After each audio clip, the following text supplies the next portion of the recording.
Bonjour et bienvenue à The Common Daily, la revue de presse du 30 janvier 2023. C'est parti.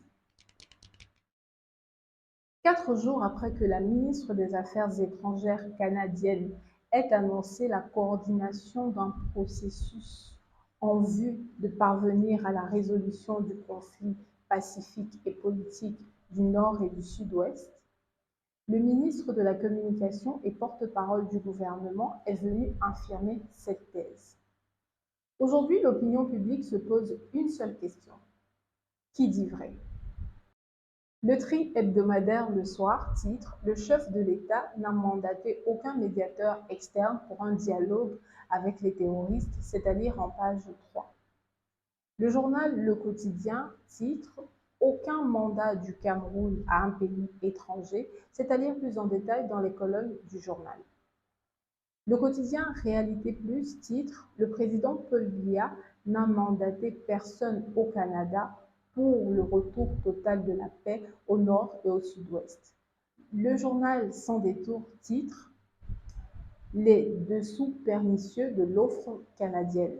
Et enfin, le journal Riposte titre « Qui du Cameroun ou du Canada détient la vérité sur cette médiation ?» C'est-à-dire plus en détail dans ce journal.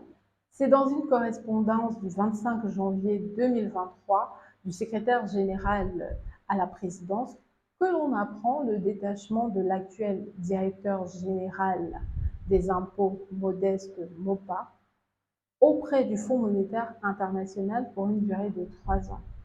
Il est à noter qu'il accède au poste de directeur général des impôts à l'âge de 38 ans en 2013, ce qui en fait le plus jeune directeur général des impôts au Cameroun.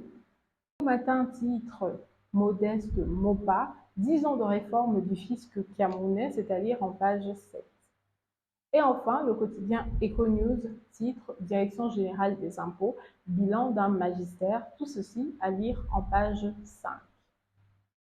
Samedi 28 janvier, c'était le dernier jour de dépôt de candidature pour les partis politiques en lice pour les élections sénatoriales du 12 mars prochain.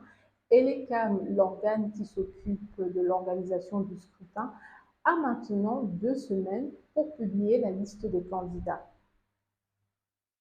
Le Cameroun Tribune titre « Candidature au sénatorial », 13 partis se lancent, c'est-à-dire de la page 6 à la page 7.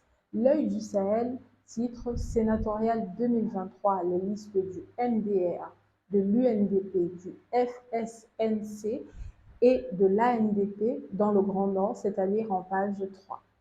Et enfin, Horizon Plus Magazine titre Sénatorial 2023 au RDPC, le journaliste Saliou Soulé dans les chaudrons de l'investiture, c'est-à-dire en page 3. Et c'est ici que se termine The Common Daily du 30 janvier 2023. Retrouvons-nous demain.